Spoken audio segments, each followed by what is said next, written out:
જય સ્વામિનારાયણ. જો કર્મ યોગની એટલે કે કર્મ કરવા વિશે વાત વેદ ઉપનિષદમાં કહેવાય જ છે, નથી કહેવાની એવું નથી.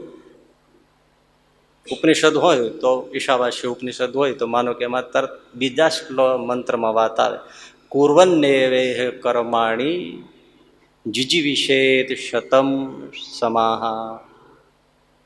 100 વર્ષ સુધી કર્મ કરતા કરતા જીવો એવી ઈચ્છા કરો.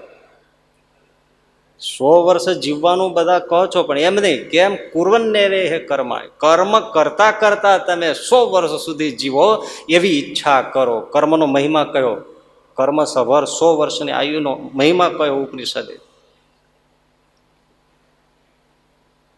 એવી રીતે ઉપનિષદ વેદ સાહિત્યમાં કર્મની આખી વાત કહેલી જ છે. પણ હવે ગીતાની હથરોટી તમે જુઓ. શ્રીમદ ભગવદ્ ગીતા કહે છે કર્મ કરવા વિશે, કર્મ યોગ વિશે. કેવી સુંદર! અર્જુનજી જ્યારે એમ બોલ્યા કે પ્રભુ મારે લડવું નથી, મારે યુદ્ધ કરવું નથી, મારે સાધુ થઈ જવું છે, સંન્યાસી થઈ જવું છે, હું રીતસર એમ જ બોલે છે ને, મારે ભિક્ષા માગીને જીવન પૂરું કરી દઈશ, પણ મારે આ કંઈ પાપ કર્મ કરવા નથી, આમાં બહુ દોષ છે, એટલે મારે બધું છોડી દેવું છે. રણ મેદાન છોડવાની જ વાત છે ને. ભગવાન શ્રી કૃષ્ણએ કહ્યું, અર્જુન તું મને એ બતાવ કે એવું કયું કર્મ છે કે જેમાં દોષ થોડો ઘણો પણ ન હોય.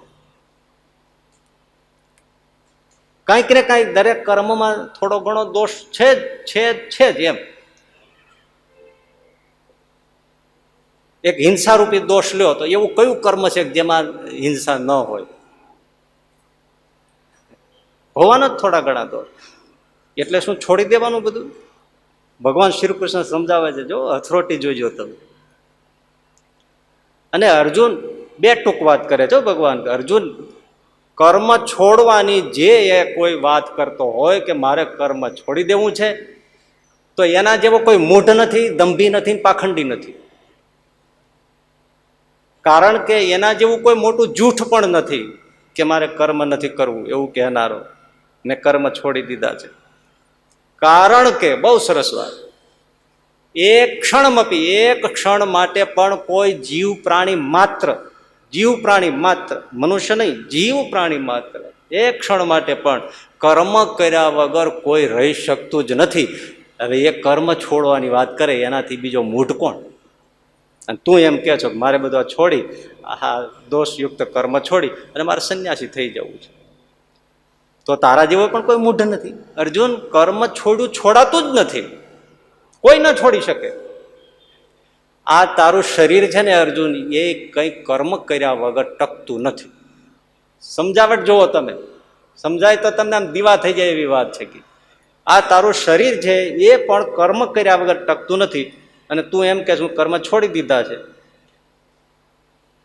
તમે ખાઓ એ કર્મ છે, પાણી પીઓ એ કર્મ છે, નથી?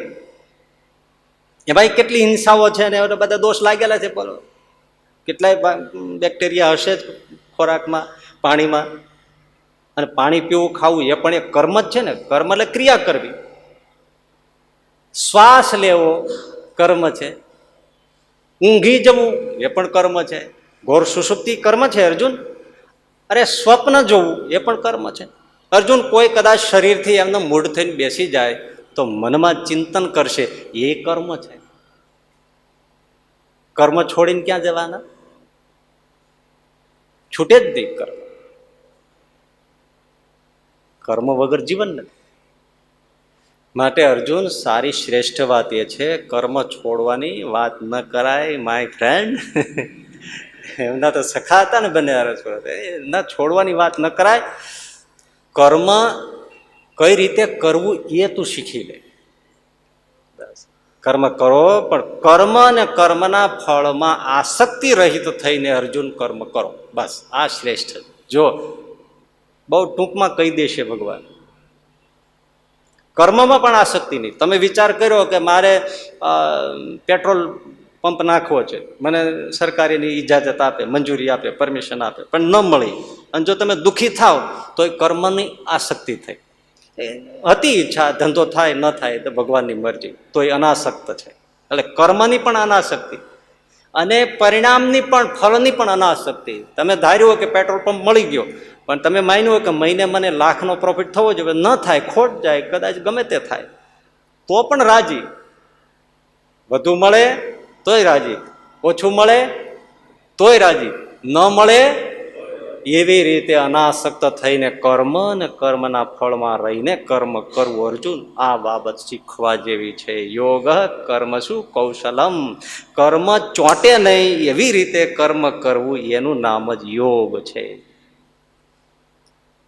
કેવી વાત! ખોળવા જાય સાર મળે, લ્યો ગોતો.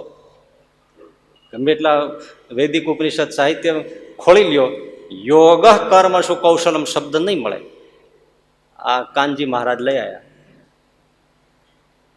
આ યોગ કર્મોમાં કુશળતા મેળવો કે તમને એ કોઈ જન્મ મરણના ચક્રમાં કે દોષમાં ક્યાંય તમને નાખે જ નહીં, એવી રીતે કર્મ કરો, અનાસક્ત થઈને કરો. વાત જોજો. છતાંય અર્જુન, હું તને ઓપ્શન આપું, અથવા ન થઈ શકે આવી રીતે અનાસક્ત ભાવે કર્મ, બધાથી તો ન થાય, ન થઈ શકે અનાસક્ત ભાવે, તો કર્તવ્ય કર્મ કરો ને, બીજા રહેવા દો. તમારે ભાગે જે આવી પડેલું કર્મ છે, કર્તવ્ય છે, પિતાનું પિતા તરીકેનું, પુત્રનું પુત્ર તરીકેનું, સૈનિકનું સૈનિક તરીકેનું, શિક્ષકનું શિક્ષક તરીકેનું, ડોક્ટરનું ડોક્ટરનું તરીકેનું, જે કર્મ આવ્યું છે ભાગે પોતાને, કર્તવ્ય કર્મ. અને કર્તવ્ય કર્મ નિયતમ કર્મ કુરુ અર્જુન. તારા માટે નક્કી થયેલું કર્તવ્ય કર્મ કર. એ રાગ દ્વેષ રહિત કરવું, એનું નામ જ કર્તવ્ય કર્મ નિભાવ્યું કહેવાય. નિયતમ કર્મ કુરુ કોણ છે? રાગ દ્વેષ નહીં. આપણા માટે જે સહજ આવી ગયું એમાં આપણી પસંદગી ન હોય, એટલે આસક્તિ ન હોય. આસક્તિ ન હોય તો પછી દ્વેષ ન રાખવો જોઈએ. હા, મને ક્યાં આવી પડ્યું, મારે તો કરવું નહોતું, તો કર્તવ્ય કર્મનો સ્વીકાર ન કર્યો. મારે તો સાધુ થઈ જવાની ઈચ્છા હતી, પણ મારા બાપાએ મને પરણાયો. હવે બોલવાનો અર્થ નથી. આવી ગયું છે, બસ હવે નિભાવવું જ કર્તવ્ય, રાગ દ્વેષ રહિત થઈને. તો એવી રીતે કર્તવ્ય સમજીને કર્મ કરો. છતાં એ કઠણ પડતું હોય તો ચાલો નેક્સ્ટ ઓપ્શન. તમે જે કર્મ કરો એને ભગવાનની પૂજા માનો. બોલો, ઓહ, ગીતા શું તમને વાત કરશે. જે કંઈ કર્મ કરો, જેવી રીતે કબીર સાહેબ પેલી ચાદરો વણતા કાપડની, બજારમાં, કાશીની બજારમાં વેચવા જતા,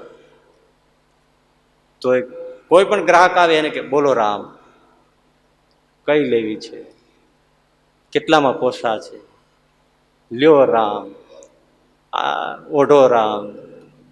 મારા રામ જ ઓઢે છે, હું મારા બધા રામને માટે જ ચાદર બનાવું છું. રામ જ ગ્રાહક છે, બનાવનાર પણ રામ જ છે, પહેરનાર પણ રામ છે. એટલે જે કર્મ કરો ભગવાનની પૂજા માનીને કરો. ગ્રાહકમાં ભગવાન જુઓ, દર્દીમાં ભગવાન જુઓ, વિદ્યાર્થીમાં ભગવાન જુઓ, એની જ પૂજા કરીએ છીએ. તમારા જ બાળકને તમે દૂધ પીવડાવતા હો, પણ એમાં તમે કૃષ્ણનું દર્શન કરો, ઘનશ્યામનું દર્શન કરો. હું એને દૂધ પીવડાવું છું, વાત ફરી ગઈ ને, હું પૂજા કરું છું. મૂર્તિ આગળ બેસીએ ત્યારે જ હું દૂધપાન ઠાકોરજીને કરાવું છું એવું નહીં. અત્યારે હું અમને બાબાને દૂધ પીવડાવું છું, ઘનશ્યામ પ્રભુને જ પીવડાવું છું. અહમ વૈશ્વાનરો ભૂતવા પ્રાણીનામ દેહમાં આશ્રિત, એમાં બેસીને એ જ પીએ છીએ. આપણે કોઈ સાધુ સંતોને રસોઈ આપીએ છીએ, શું કામ? એમાં ભગવાન જમે છે એમ જ. તો આપણે એટલામાં પૂજાની ભાવના આવે છે, પણ જગતમાં ક્યાંય આવતી નથી, દુકાન ઉપર આવતી નથી. એટલા માટે આપણે ગળા કાપ બધાને છેતરીએ છીએ. જો કેટલું ઓછું થઈ જાય, પૂજા માનો તો કોણ છેતરે? ગ્રાહક આવે એમાં ભગવાન જોતો હોય, એની આગળ એમ 5 રૂપિયાની વસ્તુમાં એને 50 રૂપિયા કરશે, રાજી રાખશે. કેટલો ફરક પડી ગયો. એ કર્મ બંધન નહીં કરે. તો પૂજા માનીને કર્મ કરો અર્જુન. એ કઠણ પડતું હોય તો નેક્સ્ટ ઓપ્શન.